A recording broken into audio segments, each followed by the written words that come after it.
বন্ধুরা, একজন ব্যক্তি নিজের সম্পূর্ণ জীবন চক্রে নিজের সম্ভাবনাকে খুঁজতেই থাকে, কিন্তু নিজের সম্ভাবনাকে খুঁজতে খুঁজতে সে এটা ভুলে যায় যে সে অসীম সম্ভাবনাকে সঙ্গে নিয়েই জন্মগ্রহণ করেছে। যদি আপনি কখনো খেয়াল করে থাকেন তাহলে দেখবেন একটি ছোট্ট বাচ্চা সম্পূর্ণ দুনিয়াকে নিজের মুঠোয় রাখার ক্ষমতা রাখে। তার মনের মধ্যে কোনো লক্ষ্যকে নিয়ে কোনো ভয় থাকে না। সে যা চায় সেটাকেই অর্জন করার সাহস রাখে। কিন্তু ধীরে ধীরে সময়ের সঙ্গে সঙ্গে তার এই আবেগ, তার এই উদ্দীপনা, তার এই উৎসাহ শেষ হয়ে পড়তে শুরু করে। আর যে বাচ্চা যে কোনো কিছুকে অর্জন করতে পারত, সে একটা সময় এমনও আসে যে সামনে যা কিছুই থাকে তাতেই কাজ চালিয়ে নেয়। জীবনে আনন্দে বেঁচে থাকার সময় তো চলে গেছে, এখন তো শুধুমাত্র জীবনকে কাটাতে হবে, এমন কিছু খেয়াল তার মনকে ঘিরে ধরতে শুরু করে। আর মনের এই চাল তার অসীম সম্ভাবনাকে উই পোকার মতো সময়ের সঙ্গে সঙ্গে খোঁকলা করে চলে। মনের এই চালকে বোঝার জন্য আমি আপনাকে একটি উটের কাহিনী শোনাতে চলেছি। কাহিনীটি খুবই ধ্যান দিয়ে শুনুন। এই কাহিনীতে হারিয়ে যাওয়ার আগে এই চ্যানেলটিকে অবশ্যই সাবস্ক্রাইব করে নিন। এক সময়ের কথা, একজন ব্যবসায়ীর কাছে 50টি উট ছিল। ওই উটেদের নিয়ে তিনি মরুভূমির মধ্যে ব্যবসা করার জন্য বের হতেন। অনেকদিন পর ওই মরুভূমির মধ্যে দীর্ঘ সফর অতিক্রম করে তিনি একটি আশ্রয়খানায় এসে পৌঁছান। ওই মরুভূমিতে সূর্য ঢলে পড়েছিল। অন্ধকার নেমে আসার কারণে ওই ব্যবসায়ীর মধ্যে একটি সমস্যা উঠে আসে। সফরের চলাকালীন ওই ব্যবসায়ী যেখানেই বিশ্রাম নিতেন সেখানে ওই মরুভূমির মধ্যে খুঁটি গেড়ে তার মধ্যে ওই সমস্ত উটেদের বেঁধে দিতেন, যাতে করে রাত্রে ওই সমস্ত উট এদিকে ওদিকে চলে না যায়। 50টি উটকে এইভাবে রাখা কোনো সহজ কাজ ছিল না। কিন্তু আজকের সমস্যা আরও বেশি বড় ছিল, কারণ ওই ব্যবসায়ী 49টি খুঁটি ওই মরুভূমির বালির মধ্যে গেড়ে দেওয়ার পর যখন 50 নম্বর খুঁটিটি গাড়তেই যাবেন, তখন তিনি দেখেন যে ওই খুঁটিটি হারিয়ে গেছে।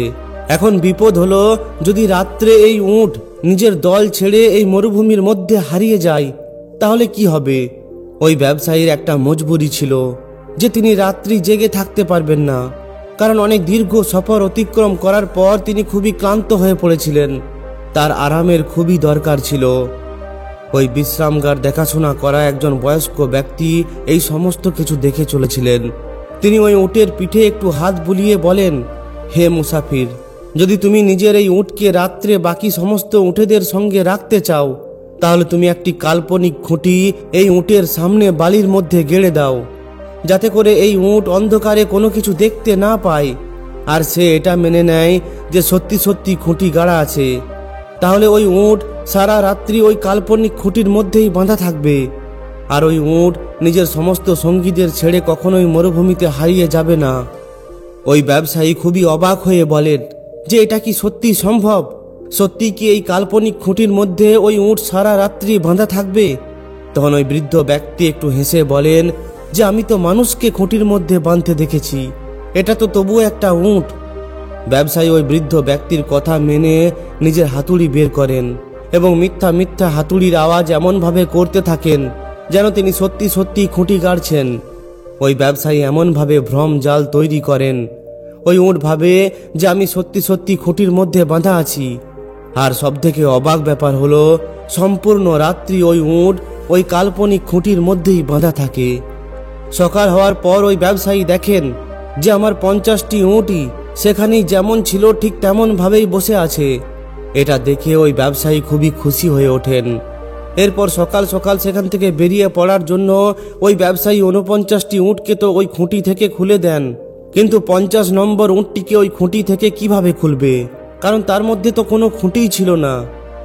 এখন সমস্যা আরও বেশি বেড়ে যায়। বাকি সমস্ত উট তো নিজের রাস্তায় বেরিয়ে পড়ে, কিন্তু ওই 50 নম্বর উটটি উঠে যাওয়ার জন্য কিছুতেই তৈরি হয় না।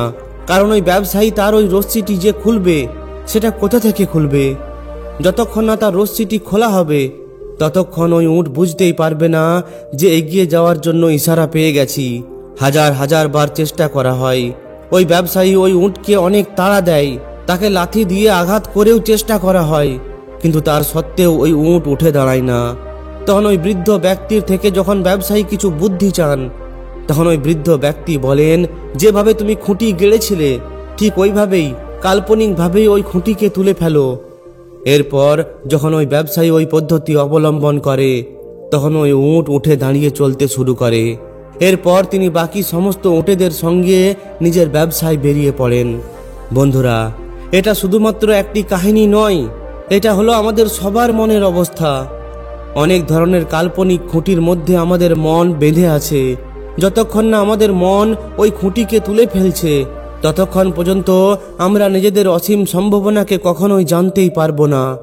আর আমাদের মনকে যে সমস্ত খুঁটি বেঁধে রেখেছে সেটা অন্য আর কেউ নয়, সেটা হলো আমাদের মনের কাল্পনিক ভয়। কাল্পনিক ভয়ের মধ্যে আমাদের মন এতটাই গ্রস্ত হয়ে পড়ে যে সে নিজের ওপরেই সন্দেহ করতে শুরু করে। অনেক ধরনের ভয়ের মাধ্যমে আমাদের কল্পনা শক্তি হারিয়ে যেতে শুরু করে। আমার কথাকে মানতে হবে না, নিজেই একটু বিচার করুন, নিজেই নিজের অন্তরে প্রবেশ করে দেখুন যে আপনার মনের মধ্যে কি ধরনের ভয় রয়েছে, কি ধরনের খুঁটির মধ্যে বাঁধা আছে, আর ওই খুঁটির জন্য আপনার জীবন কিভাবে প্রভাবিত হচ্ছে। যদি আপনি একটু গভীরভাবে দেখেন তাহলে আপনি এটা বুঝতে পারবেন যে আপনি যা কিছুই নির্ণয় নিজের জীবনে নেন অথবা যে লক্ষ্যই নিজের জীবনের জন্য নির্ধারণ করেন সেগুলো একটি নির্দিষ্ট জায়গার মধ্যে সীমাবদ্ধ থাকে। ওই সীমার বাইরে না তো আমাদের চিন্তা ভাবনা বের হয় আর না তো আমাদের কল্পনা শক্তি পৌঁছাতে পারে। কোনো বালক যদি শারীরিকভাবে দুর্বল হয়ে থাকে তাহলে সমাজ তাকে এটাই বলবে যে তুমি নিজের পড়াশোনায় ধ্যান দাও, কারণ শারীরিকভাবে তুমি মজবুত নও আর তাই তুমি খেলাধুলায় যেতে পারবে না। এই বিচার ওই বাচ্চার মনকে আরও বেশি দুর্বল করে দেয়। হ্যাঁ, তাকে দেখে হয়তো শারীরিকভাবে দুর্বল মনে হতে পারে, কিন্তু আপনার বারবার এই কথা বলার কারণে, আপনার কথা বারবার তার কানের মধ্যে যাওয়ার কারণে তার মস্তিষ্কের মধ্যে এমন একটি দৃষ্টান্ত স্থাপন হয়ে পড়ে যে সে চাওয়ার সত্ত্বেও নিজের দুর্বলতাকে দূর করতে পারে না। ঠিক একইভাবে এটাও বলা হয় যে নিজের লক্ষ্যকে চিন্তা ভাবনা করে নির্ণয় করা উচিত, কিন্তু ওই চিন্তা ভাবনা কোথা থেকে জন্ম নেবে? ওই চিন্তা ভাবনা ওই মস্তিষ্ক থেকে জন্ম নেবে, যে মস্তিষ্কের মধ্যে খুঁটি গাড়া আছে। নানা প্রকারের ভয়, নানা ধরনের সন্দেহ আর নানা ধরনের লালসা এই মনের মধ্যে বসে থাকে। এরপর যখন কেউ নিজের লক্ষ্যকে নির্ধারণ করে তখন সে এই মন থেকেই করে। কিন্তু এটা হওয়া দরকার যে সবথেকে প্রথমে নিজের মনের খুঁটিকে বুঝে নেওয়া উচিত। আর দেখা মাত্রই মনের এই কাল্পনিক ভয়, মনের এই কাল্পনিক খুঁটি নিজে নিজেই বিলীন হয়ে যায়। আর যেন দেখা মাত্রই মনের এই কাল্পনিক ভয়, মনের এই কাল্পনিক খুঁটি নিজে নিজেই বিলীন হয়ে যায়। অন্ধকারকে খোঁজার জন্য একজন মূর্খ প্রদীপ নিয়ে বের হয়, কিন্তু প্রদীপের আলোয় কখনোই কি অন্ধকারকে খোঁজা যায়? কারণ প্রদীপ জ্বালানোর সঙ্গে সঙ্গে অন্ধকার নিজে নিজেই বিলীন হয়ে যায়। এইভাবেই যখন আমরা অন্তর্দৃষ্টির জন্ম দিই, নিজের মনের গভীরে গিয়ে দেখি, তখন সমস্ত ভয় কাল্পনিক বলে মনে হয়, কোনো ভয়ই বাস্তবিক হয় না। এটা হলো শুধুমাত্র আমাদের মস্তিষ্কের একটি দৃষ্টান্ত, যেটা বছরের পর বছর এই সমাজের মধ্যে হয়ে আসছে।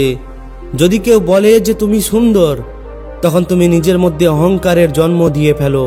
আবার যদি কেউ বলে তুমি সুন্দর নও, তাহলে তুমি ঘৃণায় ভরে ওঠো।